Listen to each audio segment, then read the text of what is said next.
All right, I'm so excited about today's episode. We're going to be talking about business and entrepreneurship, something that's really special to talk about for me because I love business and I love entrepreneurship, and it's something I'm really working on right now, how to stay motivated in business and entrepreneurship, right? So there's a few things that I really wanted to nail today, basically. One of the things I wanted to talk about was motivation and how to stay motivated when you're in business, because that's extremely hard to say. When you're hustling, when you're on the grind, whatever you want to call it, it's extremely hard to stay motivated, especially if things don't seem like they're working as fast as they could be, or if they're not working as fast as they are for somebody else. I've dealt with that. I deal with that regularly. A lot of the time, a quick fix for that is to go and do something, go and work out, do something physical.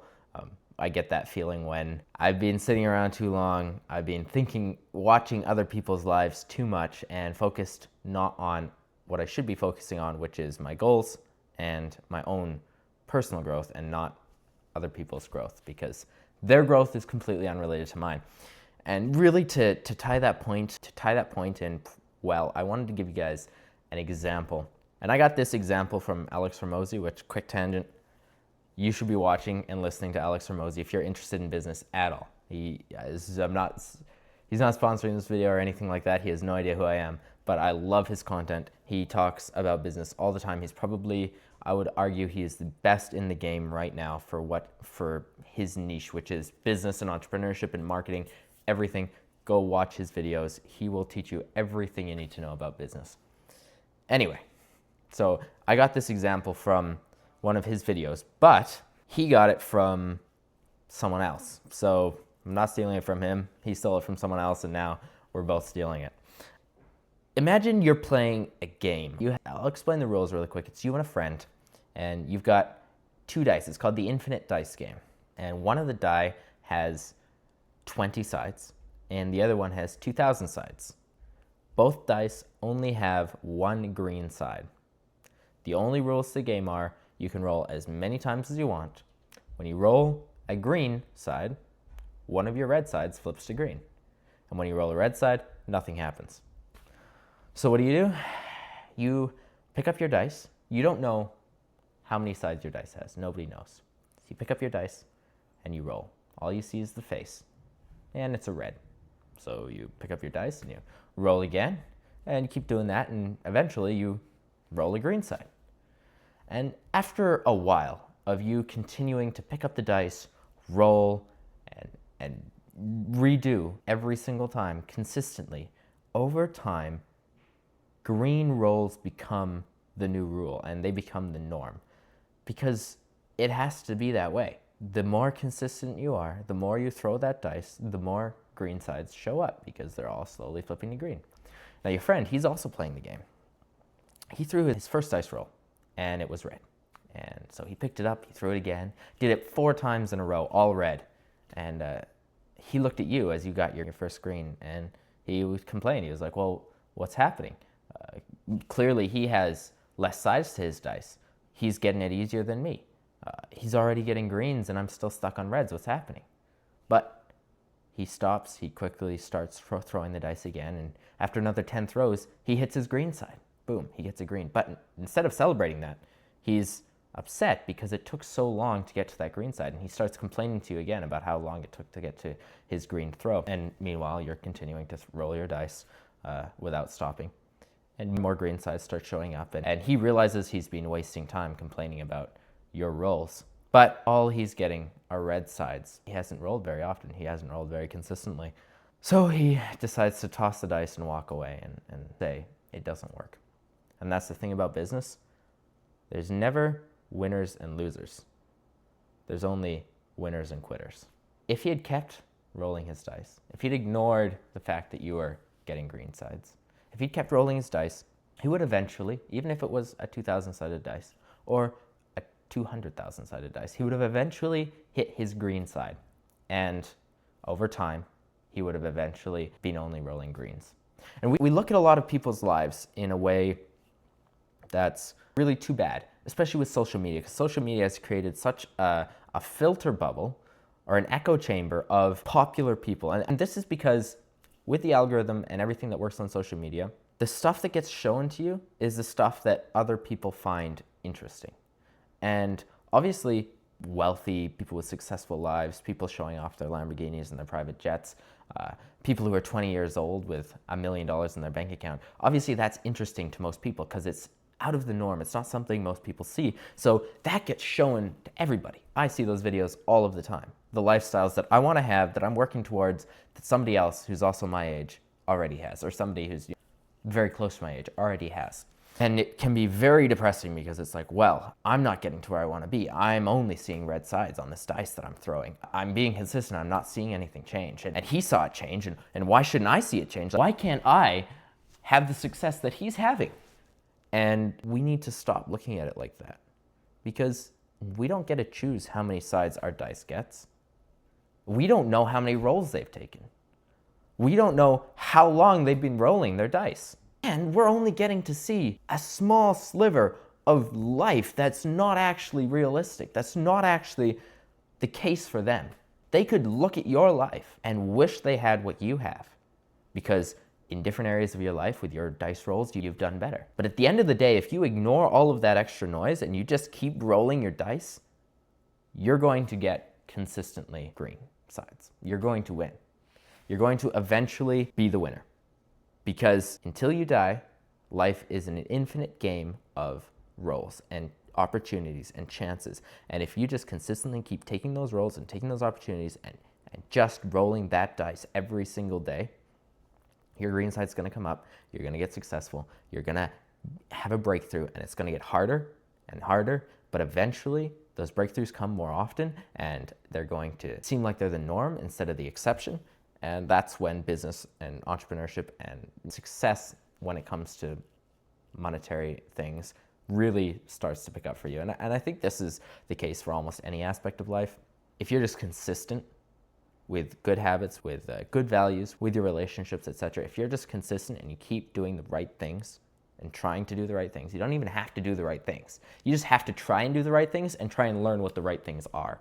And over time, you're going to learn what the right things are and you're going to be doing the right things. And then if you keep doing the right things, you're going to do what you need to do to get where you want to be. So it's not that difficult. That's why there's no losers when it comes to business and when it comes to success in life. There's no losers. It doesn't matter what age you are. It doesn't matter where you're at in life. If you just keep being consistent, you have to win. You will win. I know I'm going to win. It doesn't matter what happens unless I die, which I'm not going to. I'm going to live to 120. But unless I die, I know what's going to happen. I'm going to win. And I know that if you know that, that's also going to happen for you. And obviously, you have to put action to those words, and you can't just be sitting at home in your bed scrolling TikTok and going, I'm going to win, I'm going to win. That's not how that works. Maybe over a long period of time, you'll say that enough that you'll realize, hey, I need to get out of bed. But it's just a lot easier if you get out of bed right away and start doing things while you say, I'm going to win. So all that to say was just keep being consistent when it comes to business, keep being consistent when it comes to entrepreneurship, keep being consistent when it comes to the goals that you're trying to make and trying to achieve, and you will get there. So I thought that was a really awesome quote or story from Alex. And another thing that I've really been thinking about is growing is actually hard. So over the last year, probably a little over a year, I've been trained my entire life to be an entrepreneur, but I never really noticed till probably just over a year ago, maybe a year and 6 months, because I had a bit of an existential crisis or something, you could call it that. I was dating a girl that I really liked, and I suddenly realized that, wow, things are incredibly expensive. I make less than $3,000 a month, and there is no way I'm going to be able to support a family. Impossible, because I was seriously considering marriage and stuff, and I knew there's no way. I would not be able to support a family. And I realized I needed to do something. At first, it was just extremely stressful. I was like, oh, what am I going to do? How am I going to fix this? How am I going to create something, right? How am I going to make more money? How am I going to get successful here? Because I'd never actually tried really hard. I naturally was just pretty good in school. My mom was an amazing teacher, so I did really well in school. When it came to work, My dad was my boss, so I definitely took a little bit of liberty there. And I never really tried hard. I knew that I should and I wanted to. When I was 7, I remember when I was not 7. I remember when I was 12 years old, I was talking with a friend and we were talking about how we were both going to be billionaires and we were going to get there together. He's not even a friend of mine anymore. That was a long time ago, but I always knew that I was going to be successful. But I was not trying hard. And then when this happened, I realized I got to change something. It gave me some purpose, which I really like. And even though that relationship has ended, that purpose is still there, if not more so now. So I think the first thing when it comes to business and growing is to find a purpose behind it. Actually build something because you want to build something. But this year has by far been the hardest year for me because I've been growing. But it's also been the most fun. I have not had nearly as much fun as I've had this year. I've done less fun things, probably. I mean, yeah, the year before I'd done a bunch of traveling. I'd done a few trips. It was really fun. This year, I've done less fun things, but I've had way more fun working than I've ever had before because I actually have a purpose and I'm actually going for something and I can see a goal in the future that's going to be amazing. But it is way harder and it's going to be way harder for a while. And I think that's important because if it stops being hard, I think that means you're not actually growing. If it stops being hard, if it gets easy, then you're just stagnant. And who wants to be stagnant? Can you imagine just being stagnant for multiple years at a time? That almost sounds like a 9 to 5. That's horrible. You never want to be stagnant. You want to be moving. You want to be growing, challenging yourself constantly. And it's way harder, but it's way more rewarding and way more fun. Something that I've been really working on this year has been my learning about my taxes and stuff, which has been really fun because that's an aspect of business. I own a business now. And I got to learn how to use my money properly. So if you're trying to figure out how to grow your business, and maybe I'll talk about this in the future because it's a super interesting conversation. I find taxes incredibly interesting. We'll talk about it on another night because I got to come up with these ideas somewhere. But learn about something new that relates to your goals that you're trying to achieve. And just keep being consistent, keep going. Entrepreneurship is hard, business is really hard, and there's very few people who are successful because there's very few people who actually make it in business. So keep working hard at what you're doing. And I'm not actually sure if my 15 minutes is up yet. I don't know how long I've been talking, but I'm going to continue. Another really great way to not get worried about what other people are doing and how they're doing is to network less. And that sounds really terrible and counter to everything you've heard. It's actually really interesting to me. I've got an incredible network of friends and entrepreneurs that I talk to, I spend time with, and help motivate me to continue working and growing. But there is a time and a place to not network. And I think people focus so much on networking that they lose sight of their actual goals. And it becomes more about impressing their business buddies and not actually working on their business. And I think it's from God, but thankfully for me, there's a big group of young entrepreneurs in my area in Kelowna. But I've actually just, for some of the events that go on regularly, doors have just closed for me and I've not been able to, either work has come up or other things have come up where I've not been able to attend the networking things. And I think it's something from God because I notice when I spend too much time with people who are also entrepreneurs, I really focus on trying to impress them and trying to be the guy who's got it all together with the business and he's making it work and it's happening and he's growing really fast, faster than anyone else. And none of that's important. That's just another social media. It's another version of the social media comparison to other people who are doing better than you. That's not actually going to get you to where you want to be. That's just going to get you stress. And you need to not have stress. Cut out the stress. Just focus on what you're supposed to be doing. Do all of the boring things, a lot of the things that you're going to need to do to grow your business and grow your entrepreneurship journey is going to be boring. Editing videos, for me, it's honestly not the most fun. A lot of the time, I sit there just going over little details that are pretty boring. Every single day I wake up and I spend a good chunk of time, just studying what I need to be doing for growing my business. And I can't say that that's all that enjoyable. I mean, reading books on taxes is not that enjoyable. There are other things that are more fun. But it's those boring things that are going to really get you to where you want to be. And if you keep doing those boring things every day with the intent to grow, obviously not getting stagnant, those boring things will turn into the thing that becomes what really makes you. And the crazy thing about entrepreneurship and business is in 100 years, every player is new. And this is a weird concept, but who was the best merchant, the best sales guy 100 years ago in the world? Who had the biggest business 150 years ago? In Egypt, 2,000 years ago, who owned the best quartz quarry? None of those things, no one knows those things. There could have been an Elon Musk 200 years ago who owned the biggest business in the world, who was doing the best in the world. Nobody cares, nobody knows. The game, the entrepreneurship game, it's still there, it's still playing. Keep playing it.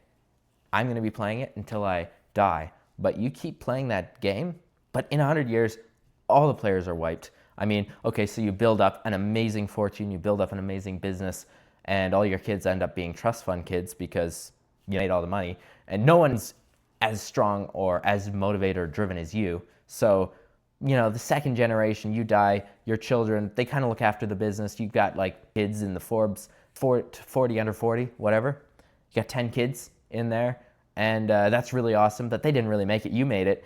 And then they die, and the third generation completely destroys everything you built, which always happens. And personally, I'm going to do my best to avoid that. A mentor of mine, or not a mentor of mine, sorry, someone I follow quite a lot of the time and listen to a lot of his stuff because he's a business teacher in Kelowna, Dan Martel, talked about something he's going to be doing with his kids, which I thought was a great idea. And that is basically when his kids reach a certain age, he's going to drop them off with a one-way ticket to a country where they have to learn everything, find a job, earn some money, survive, and basically figure out a way for themselves to get back home, which basically means making the money and getting back home somehow. And I think that's an amazing thing. It's just one aspect of like teaching people how to learn and how to do things on their own. And I mean, I would really focus on that as a parent, even as a successful, wealthy person.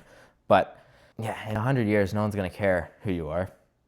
And okay, 1,000 years, no one's going to care who you are. No one's going to remember your name. So it's not about just being the wealthiest guy in the world, right? It's not about just being, as an entrepreneur, we have to remember that it's not about just having all the money, because that's not really, it's not a purpose that's going to pass down. And I think the purpose really needs to be, at the end of the day, the purpose needs to be a focus on God, focus on Christ, your relationship with him, because that's eternal. I mean, in 100 years, no one's going to remember that you were the Elon Musk, but in 100 years, I'm going to be in heaven, chilling in heaven with gold streets. So at the end of the day, that's got to be the main focus. And I don't think there's anything wrong. Don't get me wrong. There's nothing wrong with making a ton of money as a Christian and being insanely successful. I mean, the focus still has to be God, but being insanely successful, and I think it's needed because we need strong Christians to help pursue the works of the God. I mean, they're giving billions of dollars to the Ukraine. Why can't we give some money to Christian organizations that are actually trying to do good, right?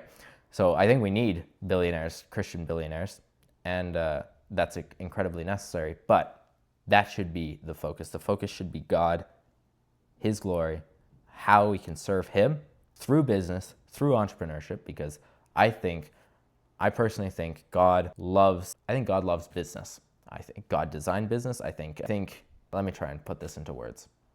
I think God loves business. Like, I don't think he's against business in the slightest.